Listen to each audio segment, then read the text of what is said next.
Bienvenue dans cette nouvelle vidéo sur la chaîne de ToolAdvisor. Aujourd'hui, je vous propose un tuto du logiciel MerciApp, un correcteur d'orthographe et de grammaire français. C'est un outil que j'utilise depuis quelques années, je l'utilise tous les jours, je suis très satisfait. Donc je vais prendre un peu de temps pour vous montrer les fonctionnalités de l'outil et vous montrer à quoi ça sert. MerciApp, il y a deux utilités principales. La première, elle est simple, c'est de faire moins de fautes d'orthographe et de grammaire. Et la deuxième, c'est de gagner du temps sur l'écriture de tous vos contenus, donc vos emails, vos articles. Ça va vous permettre de passer moins de temps sur la relecture, sur la correction et sur l'écriture de contenu. Ça vous fait gagner du temps. Ici, on aime la productivité, donc c'est toujours bien d'avoir des outils comme ça. L'objectif du jour, en fait, ça va être de vous montrer les différentes fonctionnalités de l'outil. Vous allez voir que c'est un outil qui est assez simple, il n'y a pas 50 000 fonctionnalités. Au moins, en quelques minutes, vous allez pouvoir voir les possibilités de MerciApp. Ça coûte 16 € ou 24 € par mois avec un engagement mensuel et 8 € ou 12 € par mois avec un engagement annuel.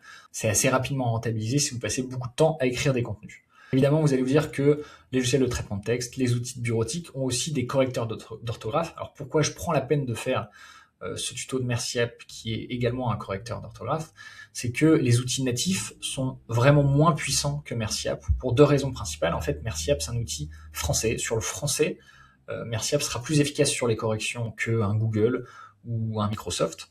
Et le deuxième élément, c'est qu'il y a plein d'autres fonctionnalités autour qui vont rendre l'outil plus intéressant qu'un correcteur natif. En fait, c'est assez simple. MerciApp, c'est un outil spécialisé, donc ils font que ça. Ils développent plein de fonctionnalités autour. Alors qu'honnêtement, Google, il n'en a pas grand-chose à faire de son correcteur d'orthographe, que ce soit sur Gmail, sur Google Sheets. C'est là un peu les différences entre les outils. On perd pas de temps. Je démarre tout de suite le tuto avec le partage d'écran. On se retrouve tout de suite. Commençons par le cœur du logiciel MerciApp, la correction des fautes d'orthographe et de grammaire. Donc, comment j'ai procédé pour faire ce texte? J'ai demandé à ChatGPT de faire une présentation rapide de la newsletter de ToolAdvisor en incluant des fautes d'orthographe. Je l'ai mis dans mon Google Sheet et comme ça, je vais pouvoir vous montrer comment ça fonctionne. Donc, ce qui est important à savoir, c'est que par rapport à un correcteur d'orthographe natif, en fait, MerciApp va pas être limité à une application. Pour moi, par exemple, ça marche sur Google Sheet, ça marche sur Gmail, ça marche sur mon WordPress, sur mon logiciel de To-Do, sur mon Google Agenda, enfin bref, ça marche sur énormément d'applications, ce qui vous permet en fait de couvrir tous vos besoins du quotidien où vous allez rédiger du contenu. Ça, c'est assez intéressant et c'est un vrai plus par rapport au correcteur natif. Donc ensuite, la correction des fautes d'orthographe et de grammaire, comment ça fonctionne?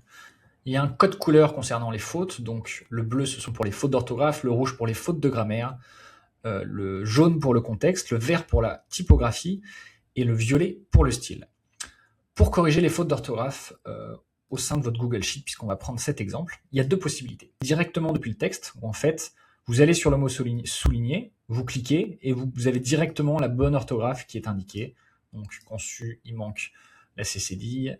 Recevoir, il manque, il y a un E en trop. Sélection, il manque un accent. Vous voyez que vous avez le choix entre ignorer ou ajouter au dictionnaire si jamais c'est un mot qu'il ne connaît pas et que vous voulez laisser. Si, imaginons, je voulais écrire le mot édition sans accent, je pourrais l'ajouter au dictionnaire, comme ça, MerciApp ne me dira pas que c'est une faute à chaque fois. Donc ça, c'est la première solution. La deuxième possibilité pour corriger les fautes, c'est de cliquer directement sur ce petit numéro qui vous indique les fautes d'orthographe. Et là, vous voyez qu'elles apparaissent toutes. Et donc là, c'est plus rapide pour les corriger. Vous avez juste à faire comme ça. Advisor, on veut l'ignorer. Déjà, il manque les accents. Vous voyez, c'est assez rapide, pédagogique, etc. Ça vous permet d'aller très très vite. Une fois que le compteur est à 0, c'est que toutes les fautes sont corrigées. Clairement, moi, ça me fait gagner beaucoup de temps au quotidien. En fait, je l'utilise surtout dans l'écriture des emails et dans la relecture des contenus qui vont être publiés sur ToolAdvisor. Deuxième fonctionnalité très intéressante chez MerciApp, c'est la correction automatique. Malheureusement, je ne vais pas pouvoir vous montrer cette fonctionnalité parce que je suis sur l'abonnement correct et c'est disponible qu'à partir de l'abonnement Assist. Ça ne m'empêche pas de vous expliquer comment ça fonctionne et franchement, c'est très simple. Au lieu de devoir cliquer sur chacune des fautes d'orthographe, vous pouvez sur un certain nombre de sites directement avoir la correction qui se fait toute seule devant vos yeux. Donc franchement, c'est beaucoup plus rapide, c'est vraiment une étape supérieure. Le seul bémol sur cette fonctionnalité, c'est que c'est pas présent sur tous les sites. Par exemple, c'est pas présent sur Google Sheets. Pour savoir sur quel site vous allez pouvoir utiliser la correction automatique, il faudra se rendre sur cet onglet MerciApp qui est directement au sein de votre navigateur. Et vous voyez que l'autocorrection intelligente uniquement disponible sur certains sites. Et là, vous pouvez voir la liste des sites qui s'affiche sur votre écran normalement. Ce que je peux vous montrer, c'est la troisième fonctionnalité que je trouve très intéressante chez MerciApp, c'est l'amélioration du style qui est là, pour le coup, absente chez les correcteurs d'orthographe natifs.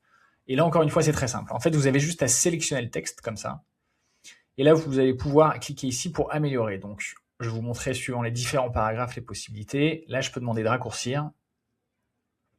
MerciApp. tout simplement raccourci le résultat. Vous voyez la différence entre les deux paragraphes et je choisis le paragraphe le plus court. Donc il y a plein de possibilités différentes. On va tester une autre possibilité sur le deuxième paragraphe. On va améliorer en étant plus formel. Voilà, vous voyez ce que ça donne, vous voyez la différence entre les deux. Vous pouvez l'insérer et voir la différence entre les deux. Donc il y a de nombreuses possibilités. Je vous avoue que j'utilise pas trop cette partie-là parce que je trouve que ça rajoute une étape et que ça peut faire perdre un peu de temps, mais ça peut être assez intéressant si jamais vous êtes bloqué sur un email que vous trouvez pas assez formel pour le reformuler ou si jamais vous voulez le raccourcir. C'est plus quand vous avez un blocage, mais c'est vrai que sur les aspects relecture, etc., je trouve ça un peu moins intéressant. Mais encore une fois, c'est assez bien pensé de la part de MercyApp. Dernière fonctionnalité que je voulais vous présenter chez MercyApp, c'est une fonctionnalité que j'utilise très très peu, mais que je trouve intéressante si jamais vous voulez creuser un peu votre utilisation du logiciel, voir le temps que vous pouvez gagner, ou si jamais vous êtes en équipe, cette fonctionnalité, c'est tout simplement le reporting. Vous avez juste à aller dans votre espace, donc web.mercyapp.com, et vous avez un onglet statistiques. Vous cliquez dessus et vous allez voir un peu votre usage. Vous allez voir quelques données qui sont très intéressantes. Encore une fois, moi je l'utilise pas trop, mais ça peut être assez intéressant pour creuser votre utilisation. Et c'est toujours bien d'avoir cet aspect de data, de voir comment vous utilisez les outils, et ça vous permet un peu de montrer aussi l'utilité de l'outil. Personnellement, j'utilise surtout le correcteur d'orthographe et de grammaire, mais c'est assez intéressant de voir qu'il y a cette possibilité-là. Voilà pour mon tuto de MercyApp, j'espère que ça vous a plu. Si jamais l'outil vous intéresse, je vous mets le lien en description et en premier commentaire. Si jamais vous avez des questions, comme d'habitude, n'hésitez pas à les poser en commentaire, je prends le temps de répondre à toutes les questions. Et si jamais vous voulez me soutenir, c'est le moment de vous abonner et de liker la vidéo. C'est le début de la chaîne de ToolAdvisor. Chaque like et chaque abonnement compte, donc merci beaucoup pour votre aide. Puis moi, je vous dis à très bientôt pour un nouveau test de logiciel ou un nouveau tuto. D'ici là, portez-vous bien.